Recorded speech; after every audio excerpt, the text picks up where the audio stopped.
في البدء كان الكلمة والكلمة كان عند الله وكان الكلمة الله.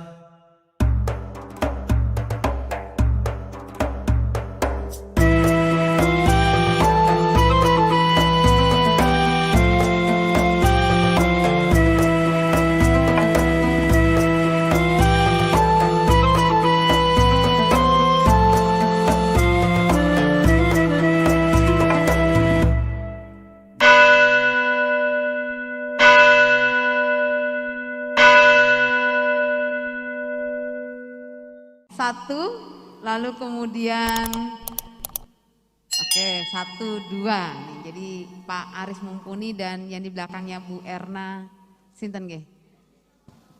Oh iya. Nggih. Seperti yang tadi untuk Pak Karno dan juga Bu Erna bisa tindak tengah ajeng Pak. Nggih, nanti gantian. Perkenalkan diri Pak, nanti biar tahu. Sebelumnya perkenalkan dulu, saya berasal dari kelompok pengajiannya Bambang Nursina di YouTuber. Nama saya Weda Kupita, agama saya Islam. Pertama saya sampaikan salam, kedua assalamualaikum. Saya sangat terkesan dengan Dr. Bambang Nursina, dan saya selalu mengikuti.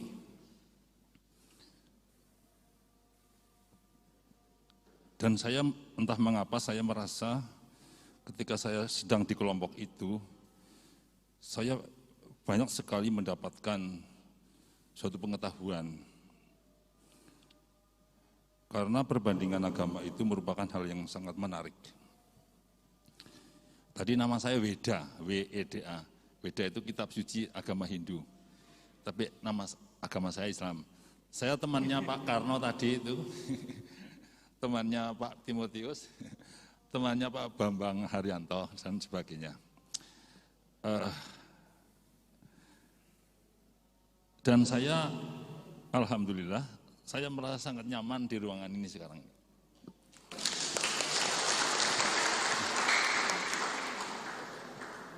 Nyun sewu Pak, saya juga bercita-cita bahwa orang Kristiani juga akan merasa nyaman ketika bersama dengan teman-teman saya gitu.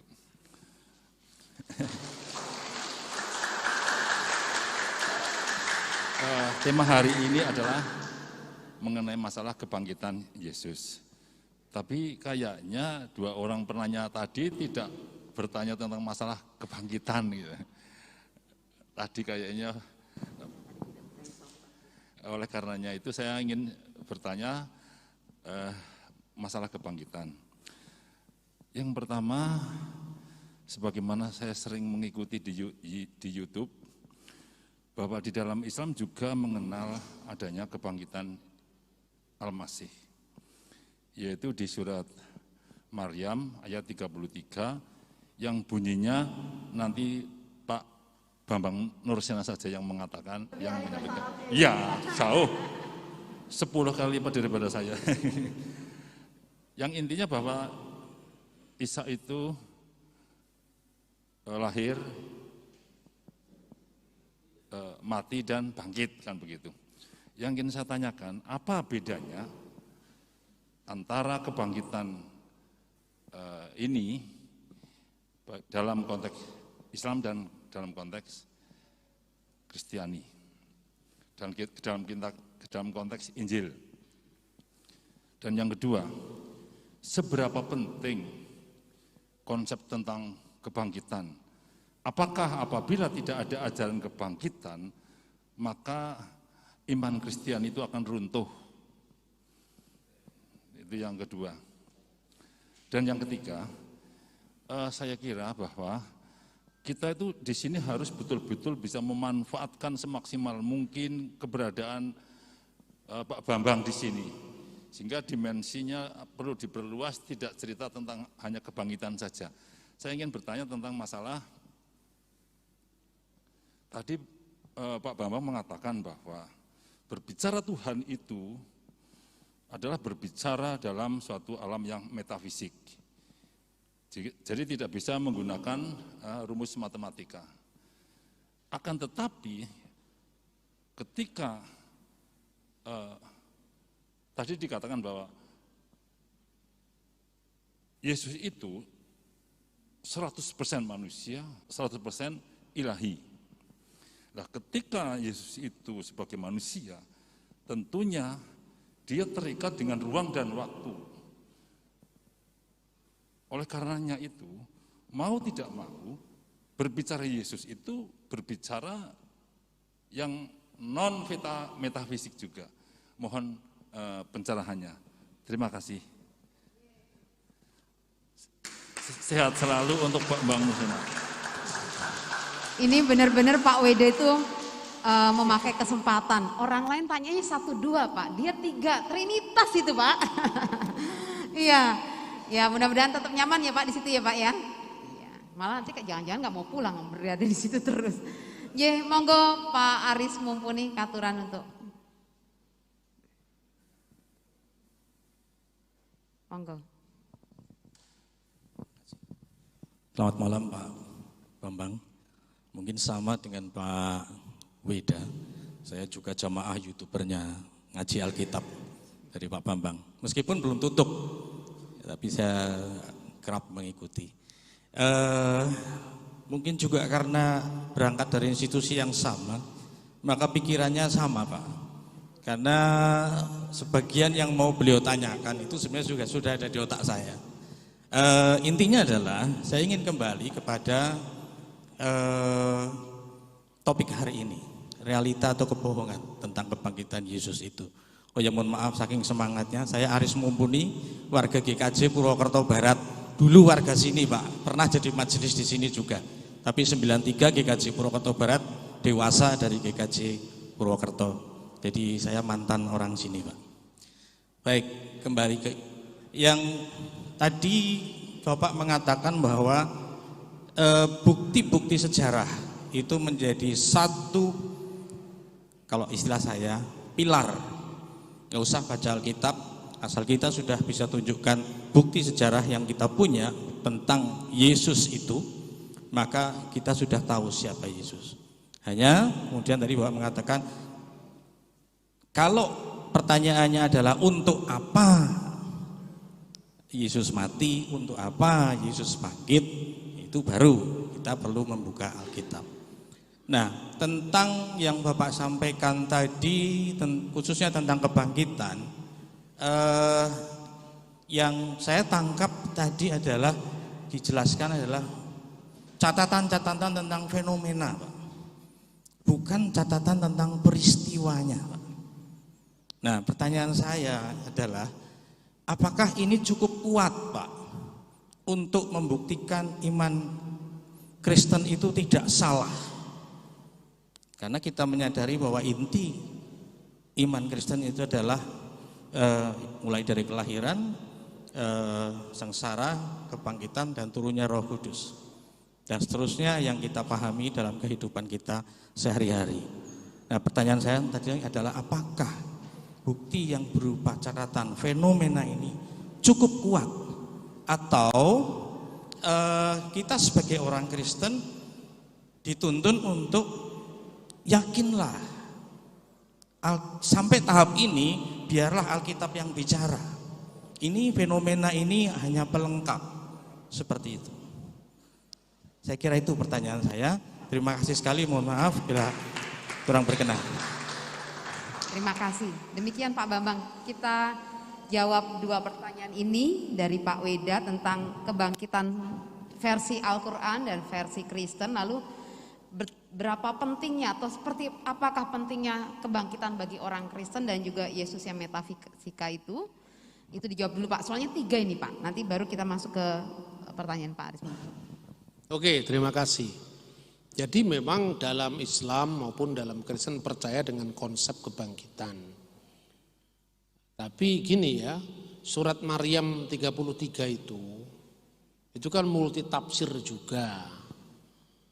tafsirannya Pak Quraisy Shihab beda dengan tafsiran ulama lain.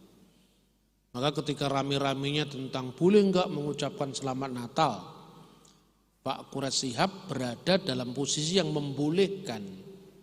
Karena apa? Itu kan sebuah sopan santun lintas agama. Kalau Islam katanya Pak Quraisy itu dalam posisi sedikit-sedikit kita mengatakan jangan. Padahal setiap kali Idul Fitri di Timur Tengah kita diberikan ucapan salam oleh tokoh-tokoh Kristen. Masa kita hanya bisa menerima tidak bisa memberi? Toh yang kita berikan adalah penghormatan, ya kan? Nah ketika saya mengucapkan selamat menempuh hidup baru kepada teman saya, kan bukan berarti istrinya jadi istri saya kan? Itu kan suatu ungkapan kebahagiaan. Apa yang kamu rasakan tuh saya rasakan karena kita sahabat, gitu loh.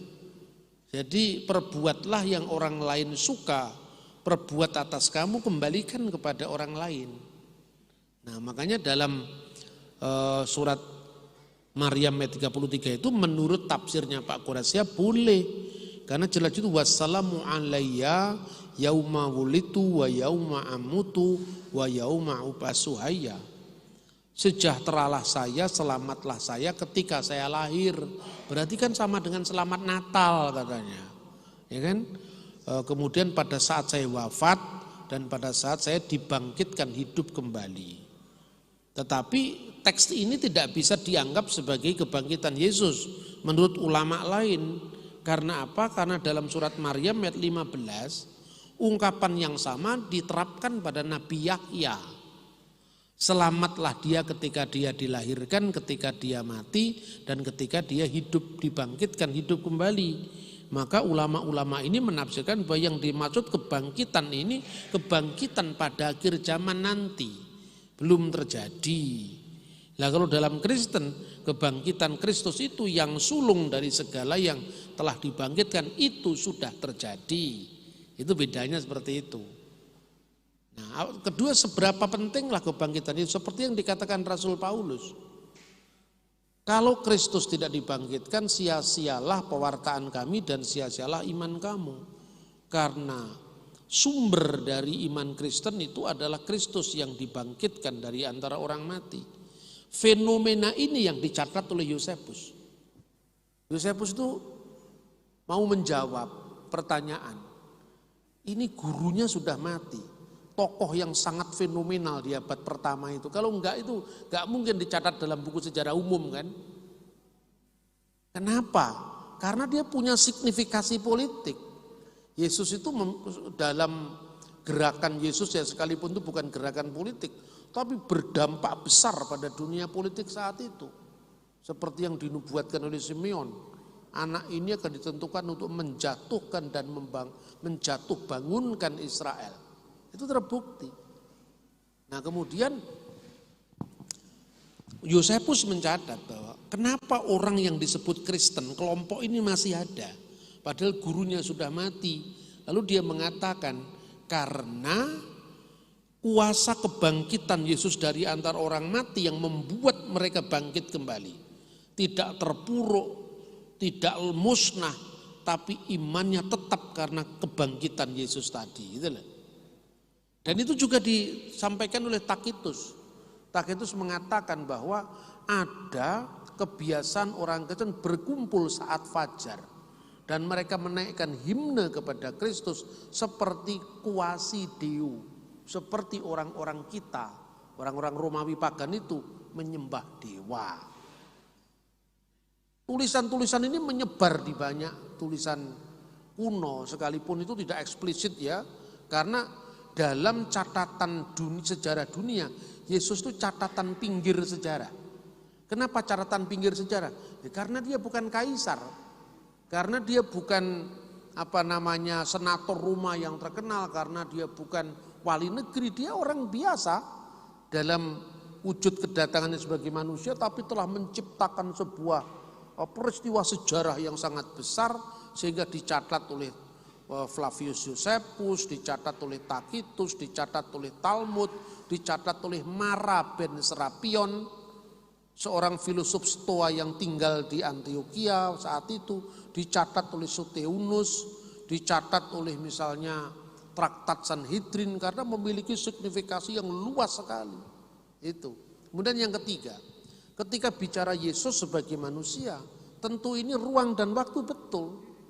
Tapi ketika Tritunggal bicara tentang bukan ruang dan waktu, tidak merujuk pada kemanusiaan Yesus. Dia merujuk kepada Kristus yang praeksisten sebagai sabda kekal Sang Bapa. Makanya dalam pemahaman gereja itu ada dua aspek. Aspek yang pertama, kemanusiaan Kristus yang kelihatan terikat oleh ruang dan waktu. Dan yang kedua, firman Allah, logos ilahi yang kekal yang tidak terikat oleh ruang dan waktu. Nah, sekalipun dikatakan sepenuhnya Allah itu tidak merujuk pada kemanusiaan yang dilahirkan, tidak merujuk kepada tubuhnya yang disalibkan, tapi merujuk kepada Sang Firman yang kekal, yang praeksisten, yang selalu ada bersama Allah dari kekal sampai kekal. Jadi itu yang disebut Trinitas yang bersifat ontologis. Dan itu tidak berubah. Tetapi orang mengaburkan dengan Tritunggal dalam makna ekonomis. Ketika Firman menjadi manusia, Tritunggal tampak dalam karya Allah. Misalnya ketika Yesus dibaptis di Sungai Yordan, ya kan? Roh Kudus dalam bentuk burung merpati dan suara Allah di surga berkata, engkaulah putraku, pada hari ini aku berkenan, kan begitu. Jadi artinya apa? Yang tampak dibaptis itu kan bukan firman Allah yang kekal. Yang tampak dibaptis itu adalah kemanusiaan Yesus dalam ruang dan waktu. Yang tampak di atas Yesus burung merpati itu kan bukan Roh Kudus, tapi fenomena kehadiran Roh Kudus yang disebut teofani. Teofani itu Allah hadir lewat alam semesta. Bukan Roh Kudus. Kalau Roh Kudus sama dengan burung merpati, kan ada Roh Kudus goreng. Jadi bedakan antara fenomena yang tampak dengan yang tidak tampak. Makanya misalnya dalam rumusan Tritunggal itu, una substantia tres personae. Satu substansi dalam tiga persona. Persona di sini bukan berarti persona manusia. Bahasa teologis itu rusak ketika Sigmund Freud menemukan teori psikoanalisa di mana satu pribadi hanya bisa satu substansi hanya bisa dimiliki satu pribadi. Dan Tritunggal tidak seperti itu. Tritunggal itu kalau dikatakan persona dalam bahasa Latin atau hipostasis dalam bahasa Yunani, itu maknanya pusat kesadaran yang berbeda dengan pusat kesadaran ilahi yang lain, tapi dalam satu wujud. Seperti manusia gitu. Ada tubuhnya, cuman kalau bedanya Allah itu eksistensi yang tidak bertubuh karena dia tidak terikat oleh ruang dan waktu. Tapi keberadaannya manusia, dalam diri manusia yang keberadaannya tubuh itu ada jiwa, ada roh. Jiwa itu maksudnya jiwa berpikir, pikiran, dan ada roh. Orang tidak perlu bertanya kepada saya, Pak Bambang yang nulis buku Religi dan Religiositas Bung Karno. Betul, mau konfirmasi Pak, yang nulis buku itu Bapak atau pikiran Bapak? Loh, pertanyaanmu kok membedakan saya, wong saya satu. Allah ketika menciptakan dunia bersama firman-Nya dan rohnya. Itu tersebut dalam kitab Taurat, implisit. Kemudian eksplisit baru pada zaman Yesus. Bereshit bara Elohim et hasamayim ve et zaaret. Pada mulanya Elohim, Allah menciptakan langit dan bumi. Dalam Alkitab bahasa Arab diterjemahkan dengan fil badi'i khalaqallahu samawati wal ard. Lalu bumi itu belum berbentuk. Vihaaret hayyetah tohu wa bohu vihosek alfinitehom wiruah Elohim merakefet alfinihamayim. Bumi itu belum berbentuk, gelap gulita dan kosong. Kegelapan menutupi samudra raya, wiruah Elohim dan roh Allah melayang-layang di atas permukaan air. Ini kata-kata yang sifatnya metafor. Jangan dibayangkan airnya besar, terus kemudian burungnya kecil melayang-layang, bukan itu. Artinya mengerami secara dinamis, menyalurkan hidup ilahi kepada hidup ciptaan. Menyalurkan sumber hidup ilahi sehingga planet-planet bergerak pada orbitnya masing-masing. Sehingga akhirnya nanti puncak ciptaan dihembuskan roh itu dalam tubuh manusia. Itu maksudnya menjadi makhluk yang hidup. Jadi roh Allah itu memproses, menghadirkan kehidupan dari tidak ada menjadi ada. Lalu firman Allah, wa yomer Elohim zehiur wa zehiur. Jadilah terang, maka terang itu jadi. Elohim, ruah Elohim, dan dafar Elohim. Allah, firmannya, dan rohnya. Itulah Tritunggal secara imanen dalam diri Allah. Tapi ketika peristiwa Yordan itu Tritunggal dalam penampakan yang sifatnya ruang dan waktu. Karena Allah itu tetap tidak kelihatan, kemudian suara terdengar. Terdengarnya di mana? Di atas. Ketika naik pesawat, atasnya tidak ada. Bawahnya jadi, karena dunia ini bulat. Ungkapan atas ini bukan artinya itu Allah di sana. Sebab di luar gravitasi bumi ini kan arah tidak ada lagi. Yang jelas bahwa Tuhan itu bertakhta di atas. Apa yang tidak mungkin dipikirkan manusia, apa yang tidak mungkin dihayati manusia. Tan keno kinoyo ngopo, tan keno winiroso. Itu kalau bahasa Jawanya begitu. Nah, ya toh?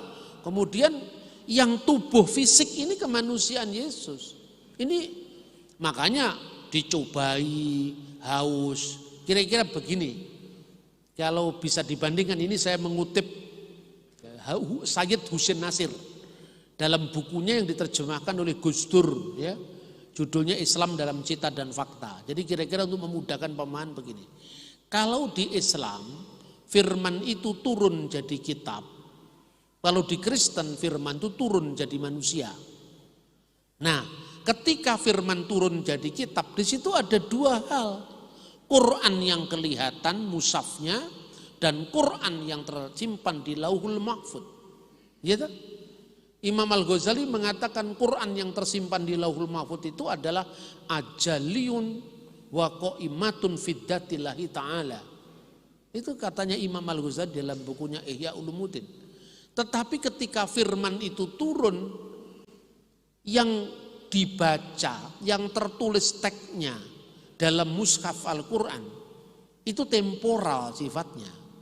Jadi kalau bicara tentang yang kekal, yang Allah libatkan dengan kalamullah yang azali, itu tidak merujuk kepada teksnya yang bersifat lahiri. Seperti itu iman Kristen. Jadi ketika misalnya naskah Quran terbakar, padahal Quran itu firman Allah. Apakah firman Allah bisa rusak? Tidak. Karena yang rusak itu adalah wujud nuzulnya sebagai buku. Begitu juga ketika Yesus mati, dia dibunuh dalam keadaannya sebagai manusia, tapi Allah tidak bisa mati. Seperti itu ya pemahamannya. Ini saya kutip dari Sayyid Husin Nasir, ya. Kemudian antara dialog Yahudi dan Kristen ini, dari teks yang sama orang Yahudi menafsirkan beda. Tapi tadi pagi saya sampaikan di Bamak, kalau ngomong Yahudi itu Yahudi tahun berapa, itu harus jelas juga. Karena orang Kristen itu kan kalau menghadapi Yudaisme kan seperti minder. Ya toh? Yahudi, wow minder. Gitu bedanya kalau orang Islam. Kebanyakan, tidak semua Islam. Juga kebanyakan, tidak semua Kristen. Begitu orang Islam mendengar Yahud, maghdubi alaihim. Itu yang dilaknat Allah. Tapi kalau orang Kristen begitu dengar Israel yang dipilih Allah, kan itu kan. Jadi kita ini beragama juga ekstrim, tidak lihat kasuistiknya. Nah, kalau Anda Yahudi dipilih Allah ketika terjadi pelanggaran HAM atas orang Palestina, masa ya kita membenarkan juga? Hanya gara-gara Yahudi Israel dipilih Tuhan, ini kan nggak bisa begitu iman kita kan? Harus kasuistis satu persatu. Nah, orang Yahudi biasanya juga menggunakan teks yang sama dalam makna yang berbeda. Misalnya Kejadian pasal 1 ayat 26. Itu kalau tafsir rabbinik, ada tafsir Yahudi pada umumnya menganggap Baiklah kita jadikan manusia menurut gambar dan rupa kita. Bagi orang Kristen itu bukti Tritunggal. Bahwa di dalam diri Allah itu ada kejamaan. Tapi satu. Bagi orang Yahudi yang menolak ajaran Kristen, tidak begitu katanya. Orang Yahudi mengatakan, itu sidang ilahi. Jadi Tuhan itu sebelum menciptakan, dia mendeklarasikan pada makhluk yang sudah dia ciptakan lebih dulu. Lihat, saya mau menjadikan manusia menurut gambar dan rupa kita. Kita di sini menunjuk sidang ilahi. Menurut gambar dan rupa kita, kata tafsir Yahudi, dia punya bakat keabadian. Seperti kamu saya ciptakan sebagai roh-roh, katanya gitu. Orang Kristen begitu mendengar tafsir Yahudi, wow, luar biasa. Saya enggak gampang mengatakan luar biasa, saya teliti dulu bener apa enggak ini. Setelah saya selidiki tafsir Yahudi yang lebih kuno, enggak seperti itu. Itu tafsir yang juga reaktif terhadap kekristenan. Tafsir kuno itu misalnya Philo. Philo itu kan orang Yahudi dari Alexandria.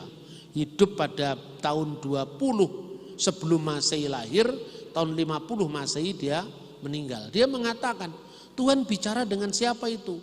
Dengan logosnya katanya. Tuhan berbicara berdialog dengan firman-Nya. Berdialog dengan sang logos yang ada dalam diri Allah. Kalau bahasa Jawanya ngudoroso itu. Jadi bicara dengan dirinya sendiri, yang di dalam dirinya itu ada kejamaan. Orang Yahudi apa keliru? Tidak keliru saya bilang. Saya kan nggak mudah mengkelirukan orang. Terus kabeh bener lah, atau orang keliru. Tapi masih ada komanya. Gue tak ajak mikir dhisik. Gitu? Kalau Tuhan bicara sama malaikatnya, secara gramatika tidak salah. Karena kata yang digunakan dalam bahasa Ibrani itu naaseh. Naaseh itu marilah kita buat. Kita buat itu dari bahan yang sudah ada. Berarti bukan penciptaan dari nol.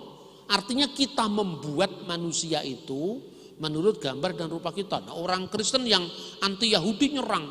Masa ciptaan diajak mencipta sama Tuhan? Bukan begitu. Karena pada ayat 27 Tuhan berfirman, maka diciptakanlah manusia, baru digunakan kata bara. Yang artinya penciptaan dari tidak ada menjadi ada.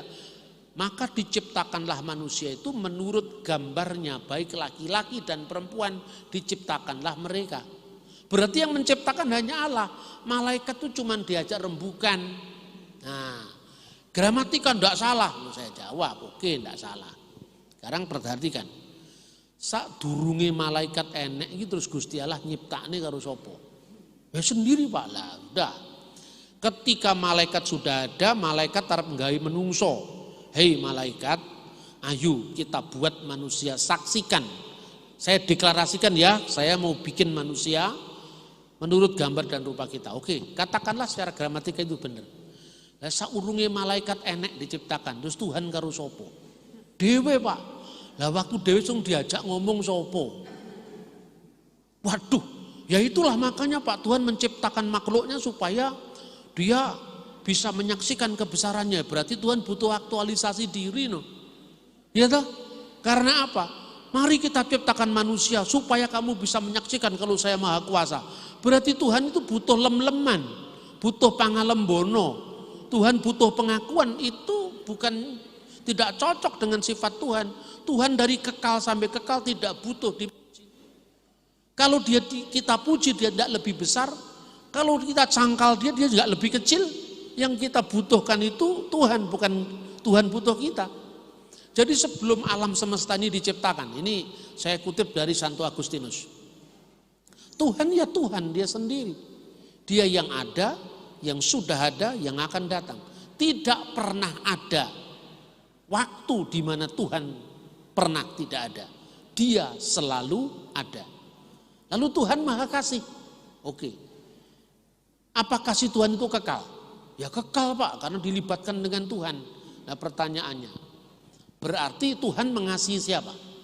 Oh Tuhan itu maha kasih. Ya mengasihi alam semesta, urung enek alam semesta. Uranana itu, jagat kabeh itu uranana, tidak ada itu. Ya toh? Ya toh?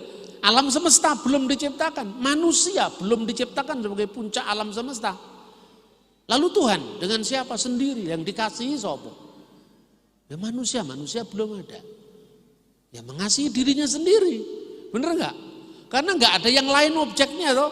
Berarti ada yang mengasihi, ada yang dikasih, dan ada kasih yang dialirkan.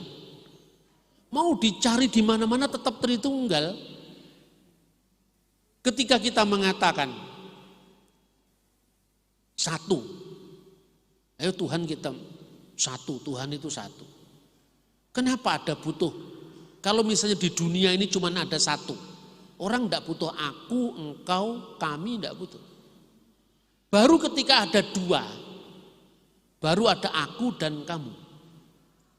Ketika ada tiga, aku, kamu, dan dia. Benar nggak? Jadi ungkapan satu ini pun juga nisbi.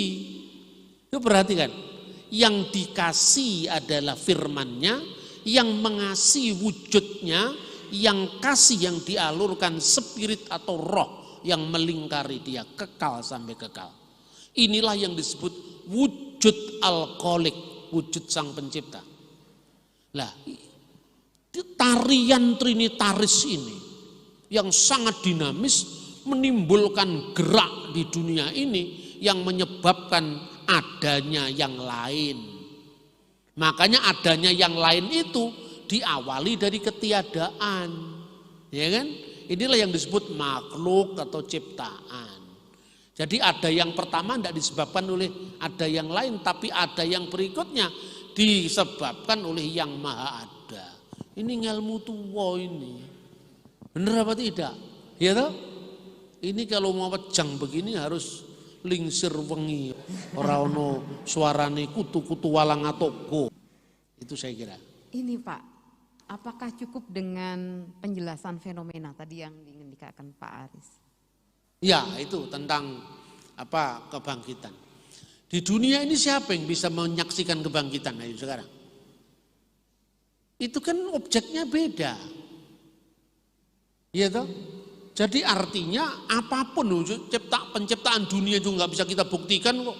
Apalagi kebangkitan orang mati. Penciptaan dunia itu kan masuknya hanya lewat logika kita yang mencoba mencapai kesempurnaan. Adanya hukum sebab akibat. Oleh Aristoteles disimpulkan, oh kalau gitu ada kausa yang tidak disebabkan oleh yang lain, kausa prima. Coba siapa yang membuktikan penciptaan? Semua itu kan juga sifatnya fenomenal. Begitu juga tentang kebangkitan. Tapi kalau bicara tentang Yesus mati, itu kan semua orang bisa menyaksikan. Dan orang yang menyaksikan itu mencatat tentang kematian Yesus. Nah tentang kebangkitannya fenomena. Yang menyaksikan misalnya Maria Magdalena atau Marta atau siapa. Ya toh? Ketika dia menyaksikan apa yang dia saksikan pun sifatnya itu adalah pengalaman pribadi. Seperti itu kan. Makanya kalau kelahiran itu bisa disaksikan wujudnya permanen karena apa? Dia bertumbuh dari bayi menjadi anak kecil, remaja, pemuda, dewasa, berkembang. Itu yang bisa ditulis, disaksikan. Tapi kalau orang bangkit, ya kematian disaksikan sekilas kemudian tidak ada lagi. Ayo cekkan sekarang, dia sudah bangkit loh. Ternyata dilihat sudah tidak ada lagi kan gitu kan? Ya toh? Jadi fenomena itu cukup. Karena apa? Tidak ada fakta yang menyangkal hal itu. Tidak ada fakta yang menyangkal itu. Keyakinan itulah yang menjadi fenomena bahwa nama itu menyelamatkan setiap orang yang berseru kepadanya, bahkan orang yang beriman kepadanya, seperti kasusnya Yahudi tadi digigit ular disembuhkan oleh Yakub. Itu fakta yang terjadi. Itu kan catatan dari abad-abad awal. Itu saya kira ya. Iya, Pak Bambang. Bapak Ibu yang dikasih Tuhan Yesus, selain acara ini memang diikuti onsite Pak, juga diikuti secara live streaming lewat kanal YouTube GKJ Purwokerto. Dan memang ada pertanyaan-pertanyaan ini cukup banyak. Saya juga bersuka cita sebetulnya melihat antusiasnya sama dengan antusias yang onsite pada saat ini. Izinkan satu pertanyaan ya Pak ya saya bacakan. Dari Profesor Endang itu bertanya Pak. Izin bertanya Bapak Bambang, selama kematian 3 hari, apa yang dilakukan oleh Tuhan Yesus? Apakah memberitakan berita keselamatan di neraka atau hanya seperti tidur saja? Terima kasih. Itu dari Profesor Endang. Ya, itulah yang dikatakan turun ke dalam dunia orang mati. Jadi itu memproklamirkan kemenangannya. Itu tercatat dalam surat Petrus ya, seperti itu. Bagaimana membuktikannya? Ya kita turun dulu ke dunia orang mati. Belum ada yang pernah mati dan balik lagi. Ya fenomena lagi kalau ini. Fenomena lagi. Matur nuwun Pak Bambang. Terima kasih Pak Bambang untuk pencerahannya. Tuhan tetap memberikan kesehatan dan kekuatan. Terima kasih Bu Bambang. Kiranya apa yang disampaikan benar-benar menjadi berkat. Dan biarlah juga apa yang diberikan pada malam hari ini tidak memutus pembelajaran kita untuk iman kita. Tuhan memberkati semua. Amin. Matur nuwun. Saya kembalikan kepada Pak Tommy.